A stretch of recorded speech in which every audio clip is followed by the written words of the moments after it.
Yeah, the new video just come out. People seem to be enjoying it. It's China's most hated subculture. The shamateur. Mate. It's for you, man. This guy, like, it's so hard. Like, making a video like this, I really try not to. I mean, the obvious thing is they look ridiculous, and it's really they look insane. And it's so easy just to make a video where you're like, look how dumb they look. So I try and really go in depth into like the background of it and where they come from and stuff. But it is quite, just looking at this, it's just hard not to roast them. Fuck me, look at the boy. Look at the boy. At first glance, you'll probably see him and you'll... This guy, that looks like a wig. It is a wig. Look, he's got wigs behind him. So, like, I didn't know if he was taking the piss, if he was just trolling. The women, to be honest, look very much just like... That. Imagine that walked into the route. Like, I don't know. Like, imagine that walked into the cafe you're in. Everyone would look at that. That's outrageous. It's a perfect circle. She must have used like a protractor to fucking do that. I don't know how they did that. If we move slightly up top, they also will wear typically a belt around the trousers that is more often like a knockoff. This is the thing they'll do. They'll draw, like, this guy has a heart in his hair, and they'll draw different things in their hair. It's often like a small... What I've noticed is often they'll do a small middle color and then they'll surround it with different colors. There's different styles, but this is one of the more popular ones. The big hair, and then you do like small colors and maybe do a heart or something.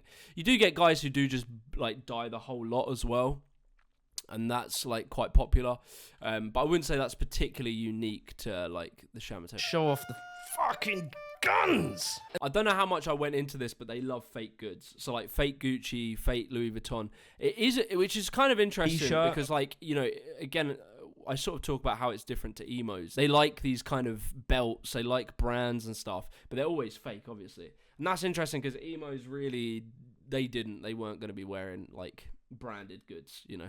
Emos would see wearing proper branded items as being mainstream and being a sellout. The music, these lot don't listen to that style of music. We'll get into it more in a bit. And the cement is insane. So when they do these dances, they're like dancing, they take bags of cement, throw at each other. I'm sure they all have like bronchitis. They must all have some lung condition. It's outrageous. They're just literally throwing dust, cement mix at each other. I don't know who came up with that idea. I have a feeling it has something to do with being low class and dirty or something like that, and it's like leaning into that stereotype. And it's almost like a fuck you, you know, kind of thing to like polite mainstream society. But I don't know who and what came up with this. We'll get into it more in a bit. And also, you've even got like nice leather jackets with studs. That again, I didn't actually go on to this point too much, but really you can see similarities in the hair from things like Dragon Ball Z.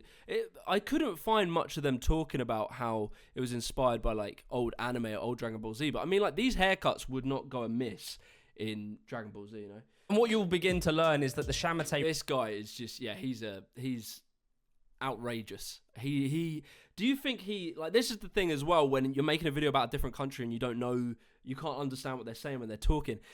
Do you think this guy is joking? Like, is it a joke? He must be taking the piss, like, by looking like this. He can't be fully serious. There has to be some irony, right? Like, to make your hair look like that, to colour your face like that, it has to be ironic. It really is a mishmash of various different eras, different styles. And they love this. This is one thing the shamateur seem to, or shamateur as it's pronounced, they seem to love doing this thing where they all line up and they sort of come to the camera. They present themselves. Look how cool I look. And they come to the camera, they present themselves, and then they walk off and they do the little hand gesture.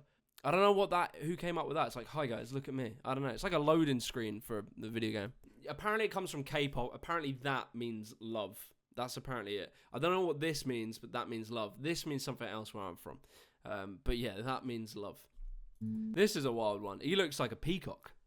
It was funny about this guy, and I've seen him when you watch various shamateur videos, is all the others, let's be completely honest, all the others look low in testosterone. Let's just put it like that. They all look a little bit soft. This guy, he's a Chad, mate. Look at him. Look how tall he is. This is like, all of these guys are dorks and nerds. Like, I'm not berating them, but this guy looks like a fucking sav, mate. He looks like if you knocked over his pint, he'd bang you out, like, straight away.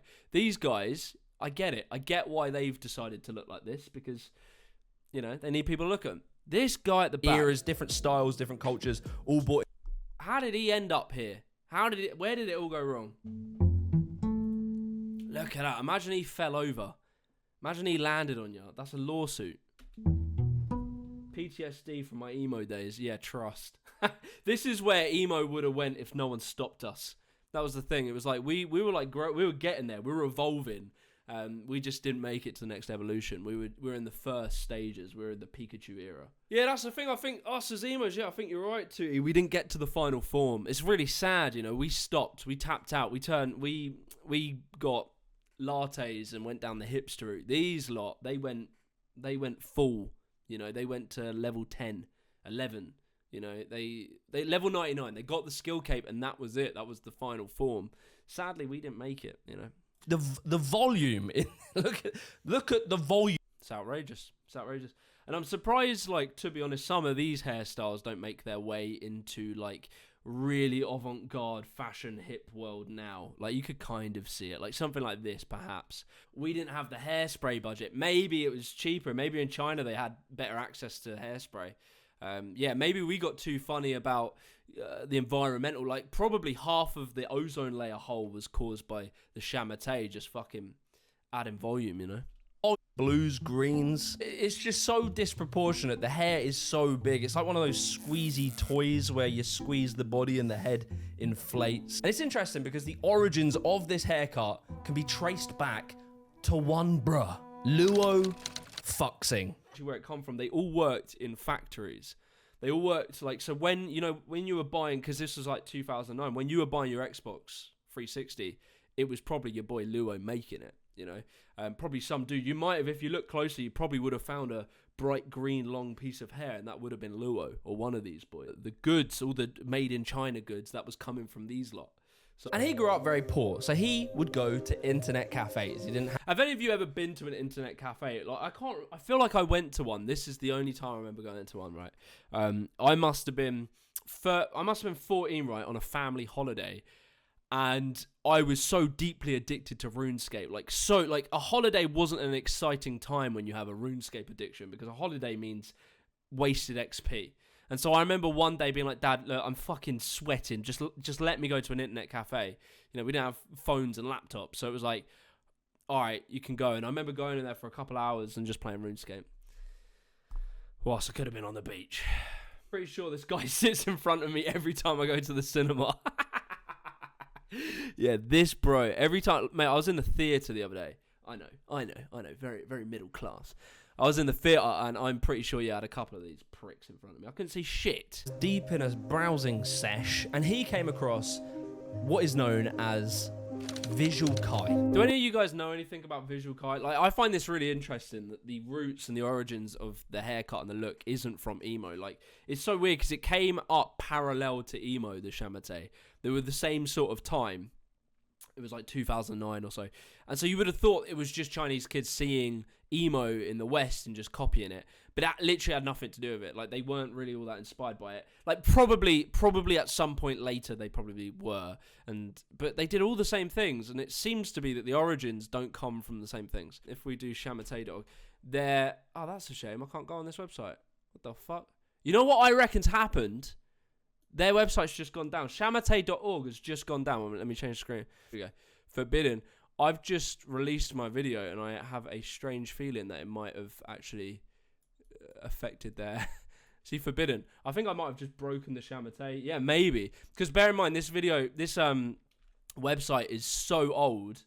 The website is so old. Like, it was a dog shit website from mid-2010s, and I've just put this video out, and there's like... you know, a couple thousand views on it. So probably people are going over to chamoté.org, and I think we might have crashed the website. And if that's true, is it down right now or is it me?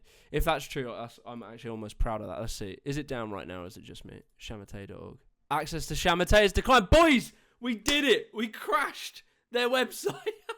What is Visual K? Depends on the person that you're asking, I think. I wouldn't call myself VK, but I am VK inspired.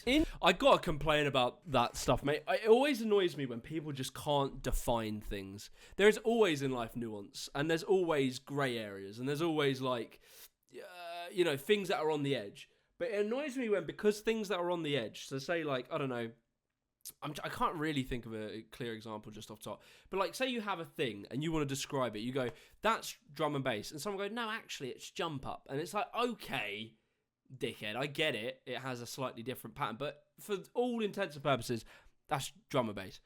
And it's like, when you ask someone, can you define this simple thing for like general public? Like, because we're not talking about it on the nuanced level for people in the scene or whatever. Just define what visual K is, and they literally can't. They always say stuff like, it depends who it is. And visual Kei is this thing that still exists today, which spreads not only through music, but into video games, etc. And in 2006, our boy Luo stumbled across visual Kei, and he was fixated. Not by the music, but purely by the hair. Look at them cheekbones, baby. God damn. It's a really bizarre look. Like, it's more, I don't know, the glam rock era, I don't think they went quite as in it as that. David Bowie, that's as crazy as he went. So yeah, they were inspired by this era, but that's probably the craziest look of David Bowie. What is New Romantic? Oh, there you go. Yeah, New Romantic. That's interesting. Yeah, you can see some parallels. Kind of, for some reason, it kind of reminds me of, there's a video of Oliver Tree where there you go. Okay, look at this. Visual Kei, Japanese, 80s rock kind of era. And look at this. Oliver Tree, 2023, American hip-hop, kind of. And then KSI with the same kind of vibe.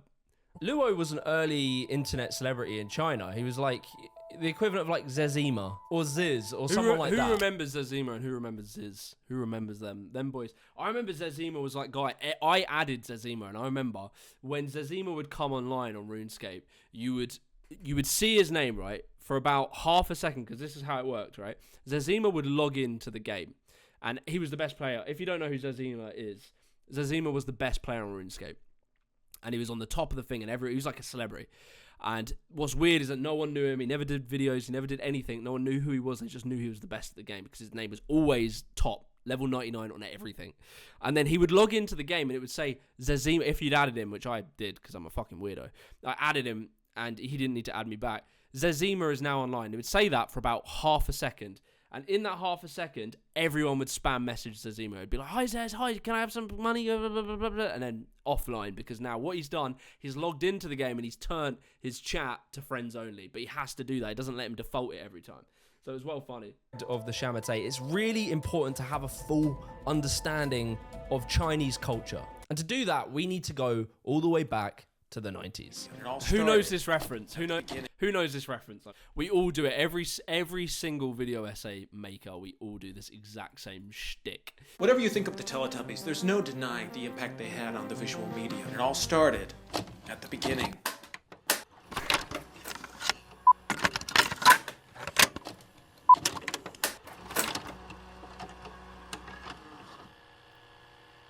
I love that. God is dead. So you were wearing Jenko jeans, doing the Macarena and getting strangled by slinkies. In China, give me your favourite 2000s faddy items. Mine were the slinky kind of banged, but I didn't play it that much. I was like a really young thing. I'm thinking Pokemon cards, obviously. Beyblades were sick. Pokemon cards in our school lasted for like 2-3 years. It was wicked.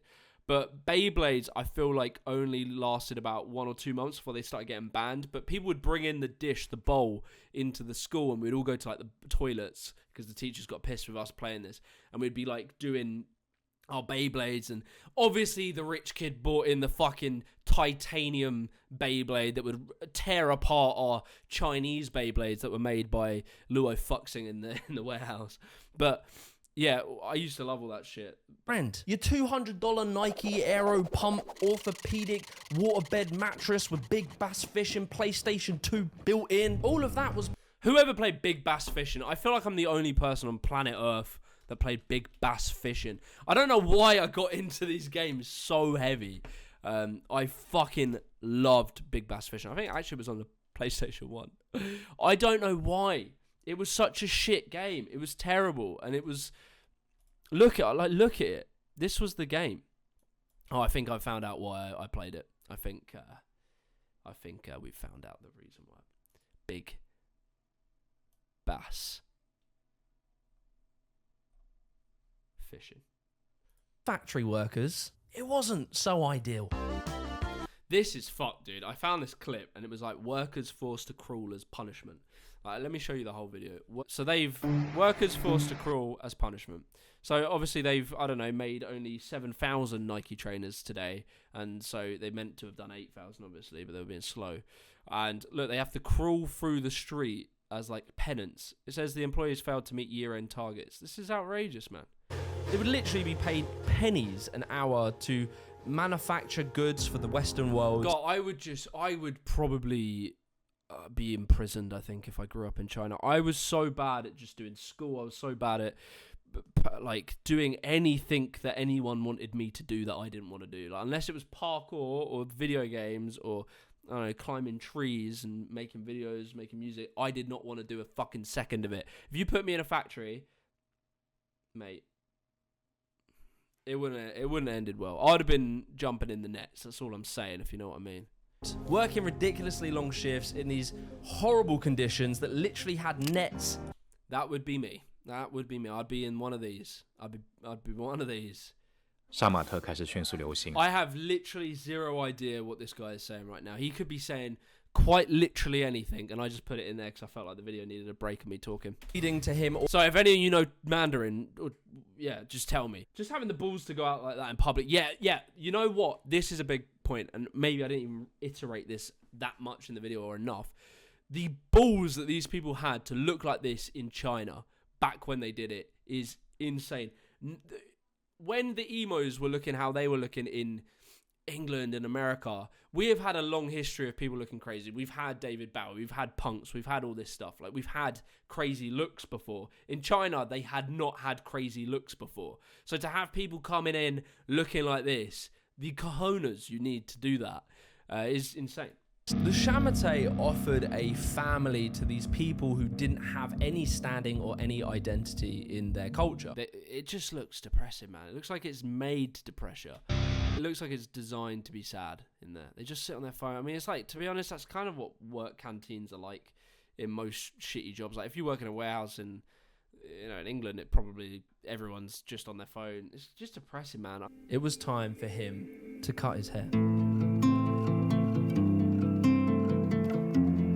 After Luo cut his hair, the thing I really enjoy about making YouTube videos is sometimes you can play with like different emotions and stuff. And I love, like, you know, it's funny, it's a light-hearted video, but this is sad. It is sad that this guy, by the pressure of society, was forced to cut his hair. Like, you know, that is a sad thing. It doesn't matter if you think his haircut looks stupid. I think it looks insane.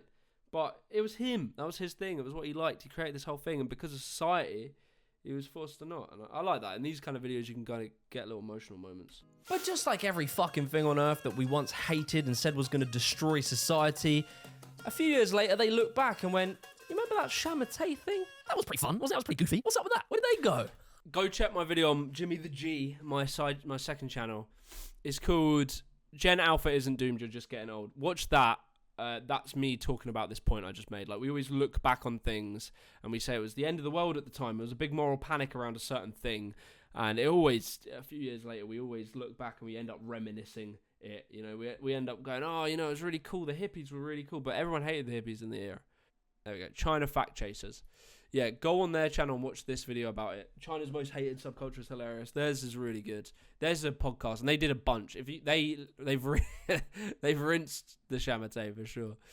Taken the look and really lent into the There you kind go, of mate. Our Alpha. I forget what we called and him and his band of merry men have this taken boy. What is he the doing look- there? This is a Chad.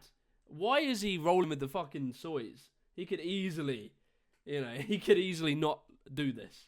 and on There we Twitch, go, boys. 3 p.m. on Wednesday. That was the video. I hope you enjoyed watching me go through. I've not done that before, just go through one of my videos live on Twitch, but I actually enjoyed that. I don't know if that was useful to you guys, but a few of you stuck around to enjoy it and you were chatting, so